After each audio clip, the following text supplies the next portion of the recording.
नमस्कार, तुम्हा सर्वांचं बेलाच किचनमध्ये स्वागत। आणि मी मनीषा। आज आपण पाहतोय मस्त अशी ही रेसिपी आहे कटलेटची आणि ती बनलेली आहे शिल्लक राहिलेल्या चपातीपासून। अगदी हेल्दी अशी ही रेसिपी, नक्कीच तुम्हाला आवडेल। रेसिपी पूर्ण पहा, अगदी पटकन होते आणि हेल्दी आहे। शिल्लक राहिलेल्या चपातीपासून आज आपण मस्त असा नाश्त्याचा पदार्थ बनवतोय।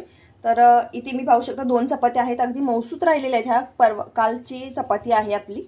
तर हिला मी काय करते, सर्वप्रथम थोडीशी अशी बारीक करून घेते। 2-4 तुकडे असे छोटे करून घ्यायचे।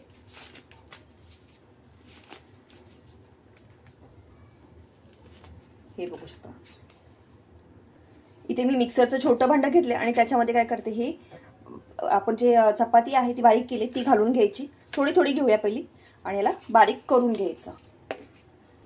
इथे पाहू शकता मस्त असा याचा भुगा तयार झालाय। असंच आपल्याला करून घ्यायचंय सगळं। तर मी सर्व करून घेते।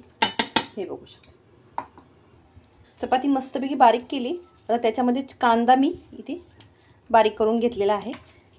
हे बघू शकता, थोडंसं गाजर, अर्ध गाजर होतं ते किसून घेतलेलं आहे। थोडीशी कोथिंबीर,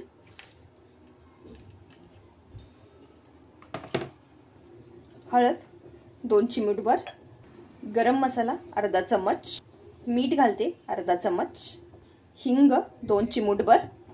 तिखटासाठी मी इथे चटणीचा वापर करते। इथे बघू शकता अर्धी चमच घेतलेला आहे। तुम्ही रेड चिली पावडरचाही फक्त वापर करू शकता। हे सर्व मिश्रण आपण एकजीव करून घेऊया। मस्त असं सर्व साहित्य आपण मिक्स करून घेतलंय आणि ह्याच्यामध्ये मी 2 चमच घालणार आहे तांदळाचं पीठ। आता हे सर्व परत एकदा मिक्स करून घेऊया। थोडासा पाण्याचा हात घ्यायचा आहे आणि याचा मस्त असा गोळा तयार करून घ्यायचा आपल्याला।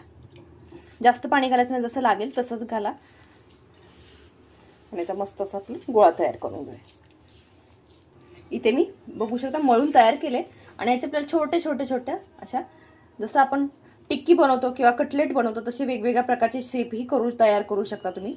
तर मी इथे बघू शकता असे गोल गोल आकाराचे शेप तयार करून घेते। मस्त आणि फटाफट होतात। थोडं चिरलं वाटलं तरी बघू शकता।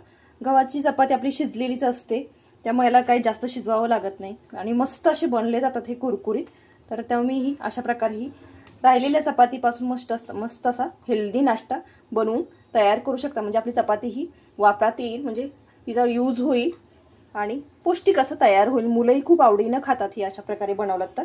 मी नक्कीच ही रेसिपी फॉलो करून पहा, बनवून पहा। रेसिपी तुम्हाला नक्कीच आवडेल। हे बघू शकता, हे आता मी बनवून घेतलं। त्याला मी आता इथे आपले 8 कटलेट्स तयार झालेत। तर आता आपण यांना काय करूया, फ्राय करून घेऊया। तिथे मी पॅन मध्ये तेल घातलंय। तेल आपलं नॉर्मल गरम झालेलं आहे, तर याच्यामध्ये जेवढं बसतील तेवढं मी आता सोडून घेते कटलेट्स आपले। मस्त असे तुम्ही शालो फ्राय करू शकता किंवा डीप फ्राय करू शकता। हे बघू शकता, जेवढे बसतील तेवढं ठेवायचा प्रयत्न करते।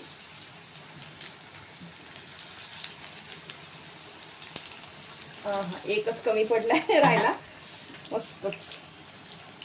गॅस मी मीडियम केलेला आहे, फास्ट नाही ठेवलाय, कारण आपलं हे बनवून घेतलेलं आहे ते करपू नये यासाठी। कटलेट्स हलकेसे भाजले गेलेत तर आपण काय करूया, त्यांना पलटी करून घेऊयात हलक्या हाताने, अगदी गडबड न करता। बघायचं एक अगोदर खाली थोडंसं लालसर झालंय का, हे बघू शकता। मस्तच असेच आपल्याला ह्यांना, हे तुम्ही मुलांना टिफिनला द्यायलाही करू शकता किंवा झटपट नाश्ताही बनवू शकता। अगदी जास्त चपात्या शिल्लक राहिल्या तर त्यावेळी तुम्ही ही मस्त रेसिपी नक्कीच फॉलो करून पहा, बनवून पहा। तुम्हाला रेसिपी नक्कीच आवडेल आणि आपल्या चपात्याही वापरात येतील। कशी वाटली रेसिपी कमेंट्स करून सांगा। रेसिपी आवडेल नक्की लाईक, सबस्क्राईब आणि शेअर करायला विसरू नका। हे बघू शकता, मस्तच पौष्टिक असा आपला हा नाश्ता तयार झाला। कटलेट्स आपले शिजले गेलेत तर मी गॅस बंद करते आणि यांना काढून घेते। गरमागरम सर्व करून घ्या। रेसिपी कशी वाटली कमेंट्स करून नक्की सांगा। हे बघू शकता, मस्त।